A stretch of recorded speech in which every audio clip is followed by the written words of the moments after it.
Okay, so a short little video. This is just for because so many people have been asking me about my vacation. And I know I kind of shut that down Thursday night talking about how I tried my best to get out of the vacation and ended up having to go anyway. And that's all true. But I didn't want to go, of course, and I did want to get out of it, of course.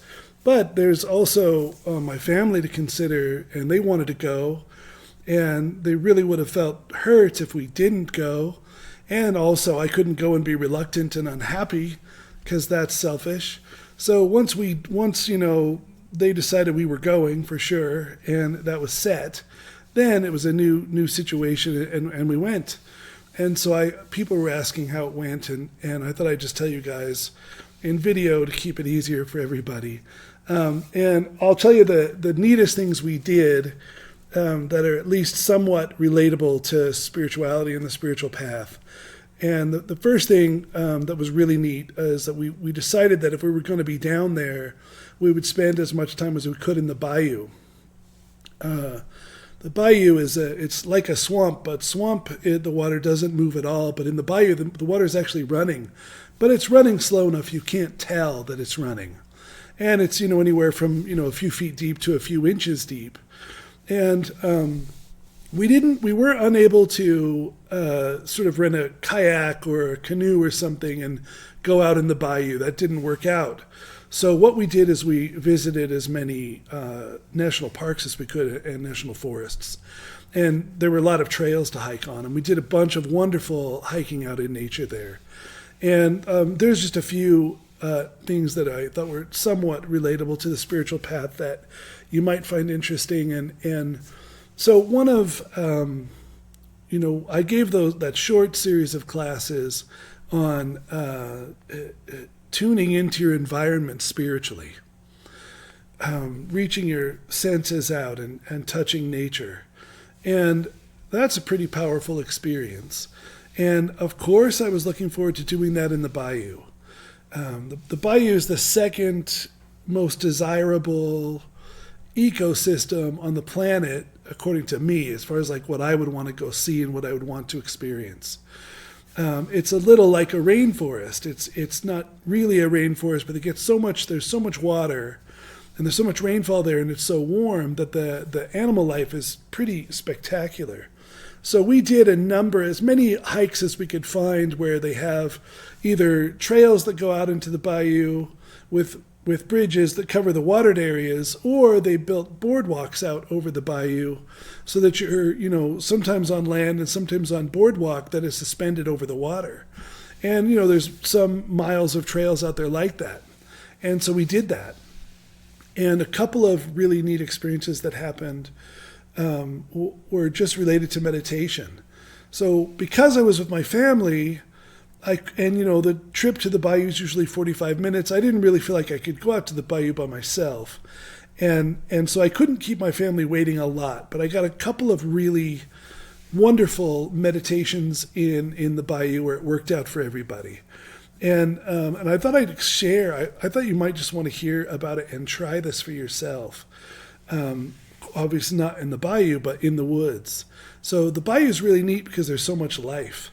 So we're walking along the boardwalk and we're seeing alligators and we're hearing pigs. There's wild pigs, razorback pigs out there, and then there's also feral hogs out there. And they can be a little dangerous, but we didn't ever feel threatened or anything. We didn't feel like there was any problem. We didn't see pigs while we were walking this time. Last time we didn't see wild pigs when we were walking, but we could hear them. So you're out in the bayou, and we walked past we saw a cottonmouth snake, and we saw alligators, and we saw lots of other kinds of snakes. We don't know what they were, but lots of snakes. And then there's the cicadas, and they're loud. I mean, I don't remember them being so loud the time we went before. They're really loud. And the way that the sound moves through the bayou is just phenomenal. So if a group of cicadas starts to make I don't know if they're rubbing their legs or what they're doing, they're singing. If a group of cicadas starts to make that sound, it seems that it's as if this isn't how it is, but the way that they do it, they're all over the bayou. They're everywhere out there. So, but it's as if there were a cloud of them and they were flying through the bayou making that noise. And I don't know why it is that they'll start here and then ones next to them will start and ones next to them will start and ones next to them will start. But the ones who started will stop. And so the sound moves in 3D through the bayou. And if you're out there and it happens, if you get lucky and it happens all around you, the sound will start at your left and swarm over you, over to your right.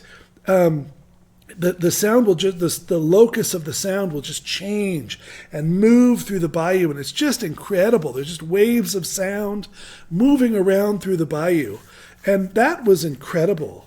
And a couple of times we ended up at the end of a boardwalk or at a area where they built benches or something, and you're in the water, you're over the water, and I was given time to meditate, which is super lucky. So I wanted to tell you and have you try this. So this has happened to me so many times. It doesn't mean anything. It's not a teaching, but I thought you might find it interesting and try it for yourself in nature. So they either went back to the vehicle or somewhere else, and I was given ample time to meditate. This happened twice out in the bayou where I could really meditate. So I sat down on the bench, and I'm starting to drop in, and it's just wonderful because you can close your eyes, but the bayou is totally present because there are dragonflies flying by and there's bugs flying by and you could hear them. And then there's the cicadas, and then there's birds everywhere, and then there are the hogs oinking every so often. They'll call to one another. If there's a pair and they're separated visually, they'll call to one another. And at this one point, I had one to the left of me, rather close, maybe 20 or 30 feet in the bayou. Couldn't see them, but 20 or 30 feet in the bayou. And then this other one was across a meadow, and it looked like a river. It was probably just a bayou, though, just water, but deep water, over by a tree. And that was, 100 feet away, 200 feet away. And they were just oinking to one another every so often to check in and make sure everything's okay. I guess they're communicating. So there's sound everywhere. There's birds. There are bugs flying by. There's dragonflies, and there's frogs croaking. And then there's the cicadas doing these waves of sound. And it's just a symphony of incredible life, energy, and sound. So, so I would close my eyes and hear the bayou, just listen to the bayou. And it's in 3D, and it's all around you, and start to go into meditation. And, but I would just use the bayou as my focus of attention, so you're just listening. And it's incredible, really incredible. And I want you to notice if this happens to you. I'm curious, actually. If you're in nature and you can go into deep meditation, my experience is like this. I can feel my body. I can feel the temperature. It's quite warm and humid. If there's a breeze, I can feel it. And I can hear everything around. And I can feel the chair underneath me, the bench that I was sitting on underneath me. But as I drift into deeper and deeper meditative states, the senses start to fade. And I've noticed that it seems like the last one that goes is sound. So at some point, I can't smell. I don't think I can smell. I certainly can't feel the temperature. I can't feel the bench underneath me. There's nothing at some point of depth. There's nothing but the sound of the bayou all around. And that is, I can't control, I don't have control over it. If I go any deeper than that, I would lose the sound and not hear the bayou anymore, or not register that I'm hearing it, and then when I come out, realize that all of this sound has been happening. This happened too. It's like sound compresses. So the deeper you go in meditation, it seems like time speeds up because you've slowed down. And so, these hogs would be, oinking every so often, but if you're in really deep for a half an hour, let's say, but you can still hear, then that half an hour feels like about 4 minutes or so, 3 minutes. And so this oinking is going on quite often because it's all sped up. So it's a 30 minutes of oinking in 3 minutes. And it's 30 minutes of cicadas, in 3 minutes. And it's 30 minutes of I don't know what else I was hearing. The birds, bird calls, and some of them quite loud. And all that, and then the bugs, the little bugs everywhere, you can hear them. And all of that, as you go deeper, it speeds up. Your perception of time, I think you would say it slows way down. I think that's what you would say. It slows so down, or your experience of time, you're moving through time so slowly that the sound of everything is happening fast. So I think the first time I was able to drop in with no family, with no one around, I think I meditated about 30 or 40 minutes. And, it was warm and thick energy. The bayou was so thick, so it was easy. So I'm just, they said they'd walk back somewhere or to the car or something. So I'm dropping in with just, 5 or 10 minutes. I'm all the way down in this place where there's only sound. I can't feel my body. I can't feel the chair under it. It's dark because my eyes are closed. There's no visual perception, but there's just this sound going on in 3D, which is quite an incredible experience, and a feeling, obviously, of oneness and connection to everything through that practice that I described and sort of taught in those classes when people came to my home I think it was last summer. So you've just got this sort of 3D, 360-degree awareness. Sound is anchoring you to the spatial relationship with everything. There's sounds moving around, the cicadas especially, and the birds and the frogs and the little, the pigs oinking. And it's quite a neat experience. And at some point of depth, you're so deep that you can't register the sounds mentally.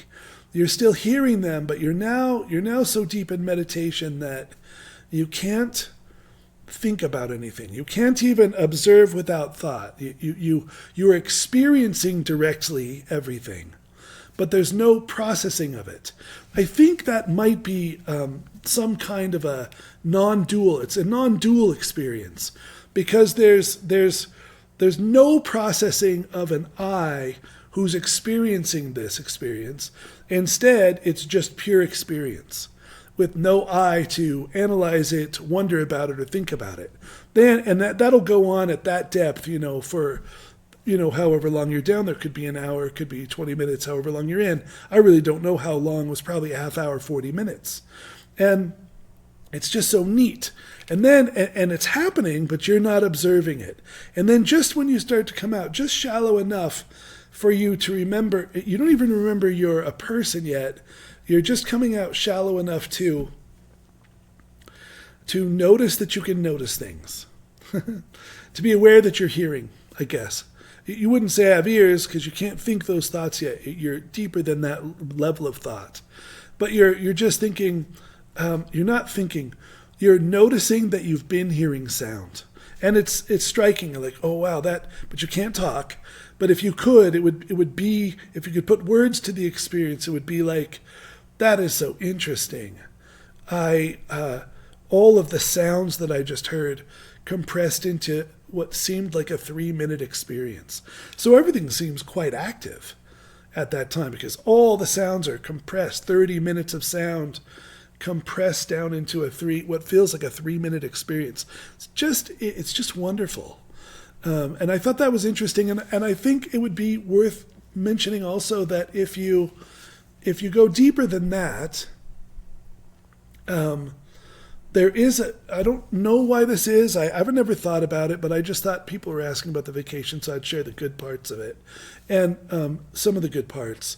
And it for some reason, if you go even deeper, the sounds can stop. Literally, you could be conscious and experience the world as if it has stopped altogether.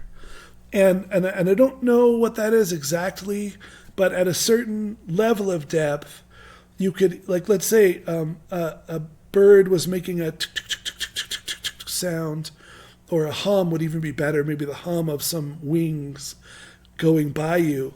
in the bayou, if you get into that place that's so deep, then that hum would stop in time, and you would hear ringing out forever that exact precise moment in time, the sound of that precise moment in time. And that's some kind of time bending, how you could be aware that it's happening.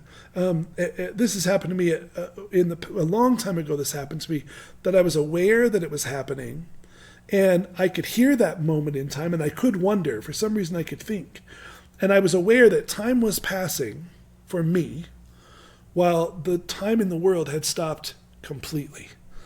And that, so this is just so what happened in the bayou was like a similar thing of that. Not quite as deep, but a very similar experience.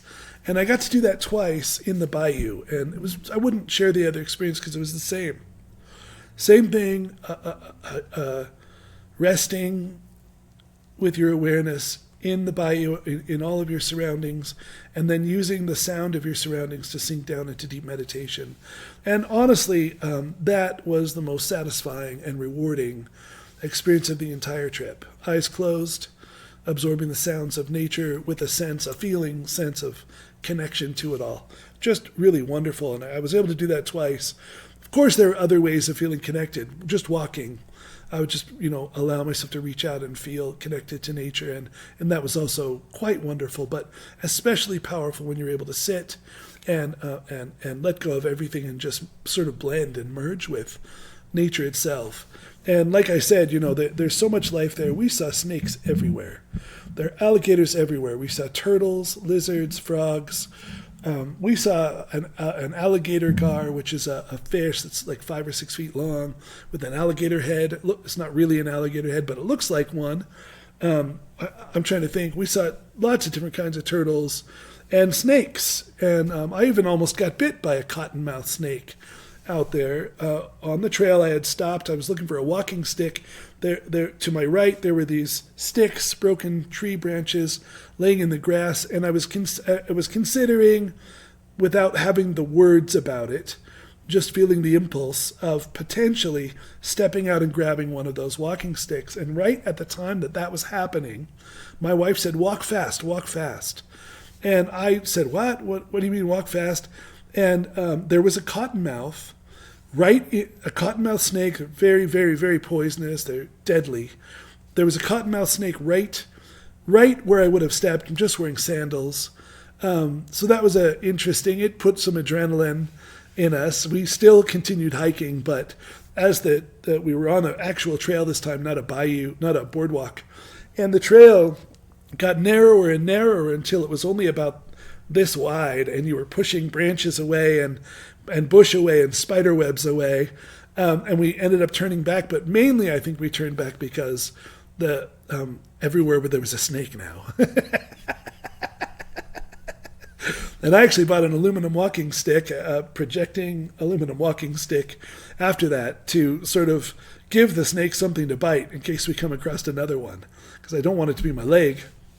So that was the two nature experiences. And then two other times, there's a square in the French Quarter where we stayed, where it's all old buildings. And I will say I enjoyed that a lot too. I enjoyed that because you could feel the energy in the stone. The buildings are all brick or stone. They're old. People have lived in them, and there's a vibe to it. It's quite powerful, I thought. And really actually pretty wonderful, especially at night. If you're walking through the French Quarter at night, it's quiet, it's dark. They have their street lights there. A lot of them are lit up by flame, literal flame instead of electricity. They're in glass enclosures, but they're literally flame lanterns. And that is such a neat energy, just an incredible energy to that. And Jackson Square is a square where there'll be, henna tattoo artists and psychics and people doing music and, palm readers and artists wanting to draw you and all kinds of art and things. It's right in front of a Catholic cathedral even. And two times we were at Jackson Square, and Mary and Cassidy were walking we were all walking back, and I said, I'll meet you back at the hotel. Let me sit here and just absorb the feeling of the place. It turned out some of that energy was coming off the Catholic Church, but I didn't realize that at first. And then, it's an old, church and kind of a cathedral.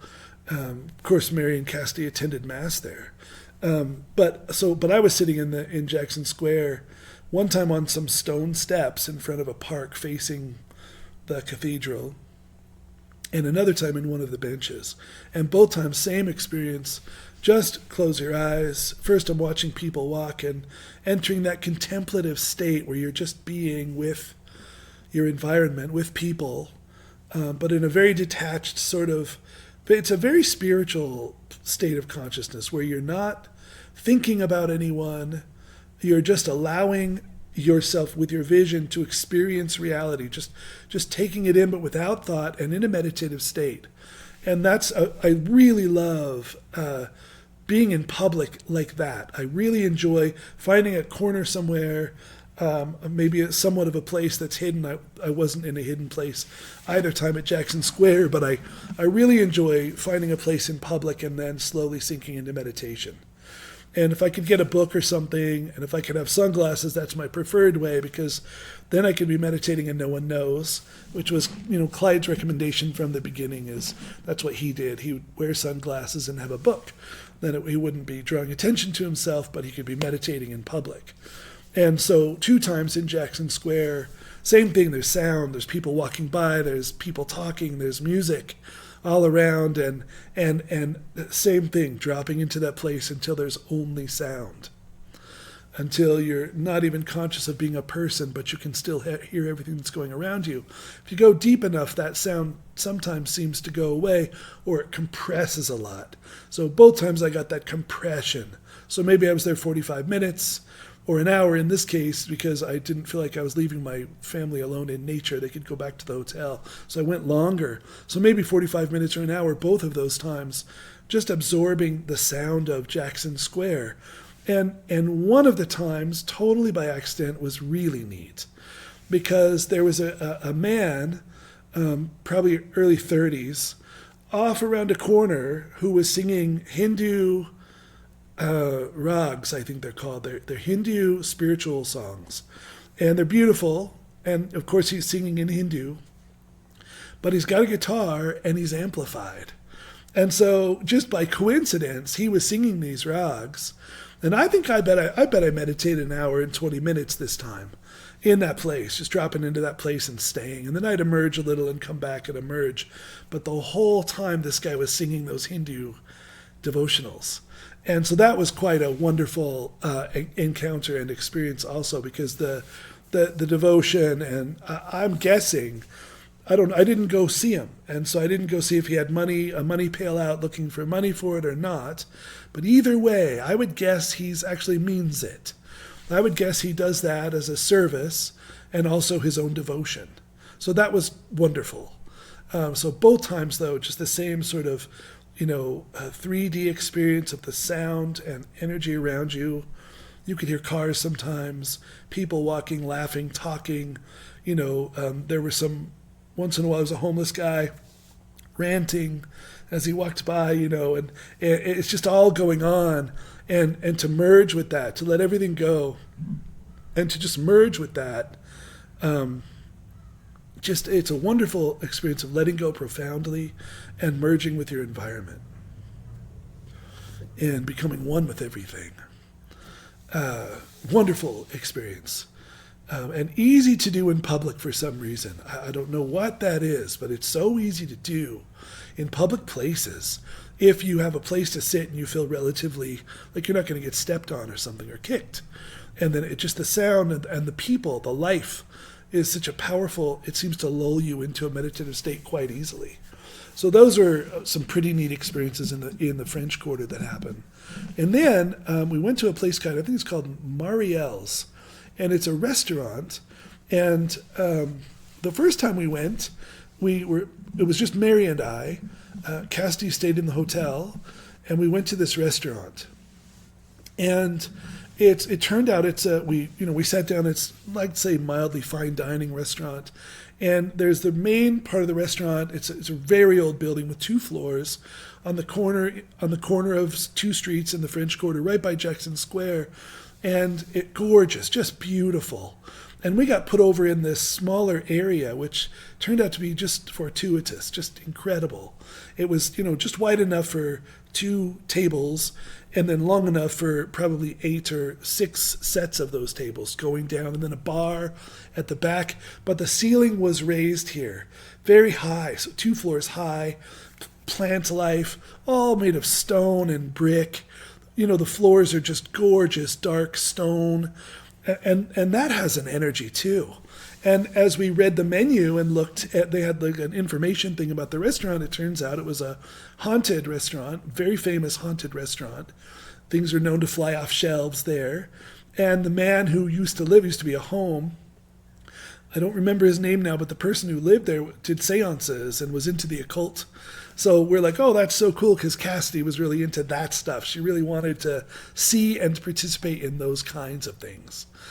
So we ended up taking her the next night. We just went again and took her.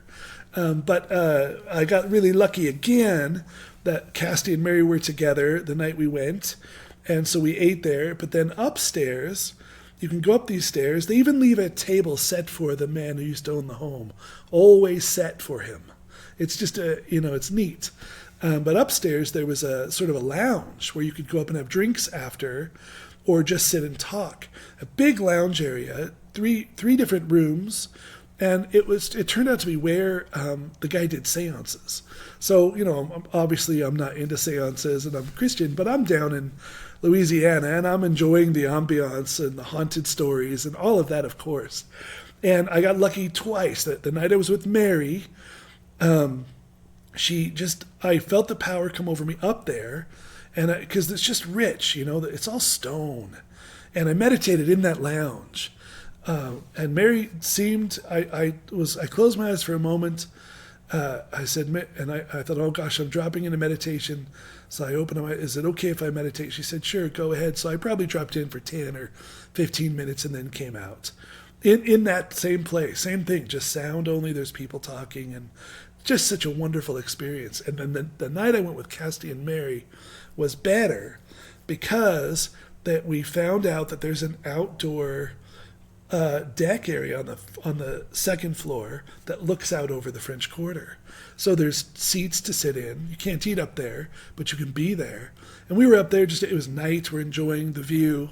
And then they wanted to go back, and they didn't mind if I stayed. So I stayed, and I was able to meditate for another hour up in the French Quarter, and just with the stone, and there's just a rich, energetic history of that place, and it was a really wonderful experience. I didn't notice any ghosts or anything, and I also, on the way in, made sure I didn't want to. I just made it clear to God and the Spirit that it's like, hey man, I'm not looking for an encounter here with a ghost, even though I think that ghost was considered friendly, but it's just not something I'm into, obviously. So those were some very powerful, two powerful meditations in the Bayou, 2 wonderful meditations in Jackson Square, and 2 wonderful meditations in that restaurant, 2 nights in a row, all quite wonderful, really. Just a wonderful feeling and an energy. And then one other experience that I thought was neat. We did all the touristy stuff. We did ghost tours, and Cassidy was old enough to do these, not the adult ones, but the kid ones. And one was at night, and in a graveyard at night, and they're telling you about ghost stuff, and all fun. But the other experience that I would say was worthy of just telling you guys about was the Mississippi River. There's I don't know what it's called, I'm sure it's a famous area, but there's a place where where paddle boats give you rides out onto the Mississippi River. And even though we were there so long, we didn't end up doing a paddle boat. We were unable to do it. But we went up, and there's like some stairs, big, wide, the stairs are stone, and they're probably 3 or 4 feet wide, and they just descend down to the Mississippi River, which is massive. We know we have rivers here, and we have some pretty nice rivers here, but the Mississippi River it's so wide, it's unreal, and it's so deep too. Ocean liners come up it, and ocean liners, they go 30 or 40 feet into the water down. And that was also a wonderful experience. Didn't get to meditate, but we did get to just sit and be. Cassidy started getting bored, and then I said, well, go play around in those rocks and see if you can find any animals. And so she was exploring the rocks and stones, and we were just being. And that was also quite a wonderful, just an experience of nature. A light rain came in, very light. We ended up having to leave eventually because of it, but it was light for a while and cooling, and people everywhere, and just the massive, the energy of that river, just of tuning into a feeling of experiencing the depth of that river and how it's so wide. I really wish I could tell you how wide it is. It's so wide, it's unbelievable. You could be convinced it was a lake. It's just so far across. And that was also a wonderful time in Louisiana. And I think that's really it as far as like spiritual. Of course, there's just the old buildings, and I tried to get as many pictures as I could. Unfortunately, the lounge where I got to meditate, I took so many pictures there, but I had my night vision on my camera, and it ruined the pictures. The place was dark and red, and I thought it might be too dark to get pictures of, and it ruined the coloring of them. So all the energy of that place I intended to put into a photo album, didn't get to do it. And that, I think that's it. I can't think of, I'm going to pause it for a second. Yeah, I think that's really it as far as purely spiritual experiences. There's, I would say, some mild spiritual experience down in the Frenchman Street in the music scene. A couple of nights I was alone down there, and I caught a blues band once. And I'm not a huge fan of like traditional blues, but the band was on fire and really good at it. And so I stayed for most of their show and listened to that and really appreciated it too. It was really wonderful. And then one night, Cassidy and Mary took a bike carriage up to the hotel, and I stayed at the French Quarter and then came back myself. And I meditated there too, actually, come to think of it, right on Frenchman Street. I was sitting on a wooden picnic looking table, and I did some meditation there too, not super deep, but it was great. And then on the way back from that, I passed a bar where they had a live band, and I didn't catch the name, but they were just fantastic. Saxophone player, trumpet player, drummer, keyboardist, that's the whole band. No guitar, rhythm or lead. And they were just fantastic. They would get into some improvisational stuff where you could tell it wasn't scripted, and there's just that circular power with that, and quite wonderful. And that was the trip. So that was my Louisiana trip.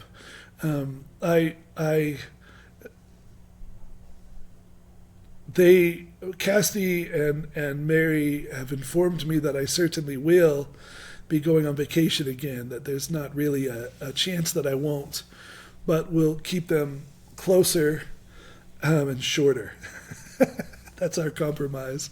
So I guess I will be going, but I really wouldn't be going if it wasn't for Cassidy needing to experience a little bit of life and wanting to, and feeling obligated as a father to do that. So, okay, that's the video. I'll try to put out some more videos these days, guys, in the future. Of course, in last week's class, something glitched, and even though I recorded it, it's lost. So that's why last week's class hasn't been uploaded. But I'll upload this now, and hopefully there's something valuable about it. Try the meditation thing in nature and see how that goes. Maybe even just in your backyard. It can't be a goal. You know how that is. If you try to do it, you won't even be able to get in probably. But maybe you could just try deep meditation in nature and see what that is like for you. Because I sure really appreciate that. I really appreciate feeling connected to everything and then surrendering into it with God. That's what it feels like. It feels like your focus of attention is the sound. It's everywhere around you. But you're with God, and you're sinking into God, but you're sinking into God through that environment. And it's quite a wonderful experience and really hypnotic, actually. And one I've had in many places in nature, but this was the most busy, and not in the negative sense of the word, just the most going on. It's usually just birds in Utah. It's usually not so many forms of life. It's like a symphony of sound. And it's usually not like that in Utah. So pretty wonderful. Okay, thanks everyone. See you soon.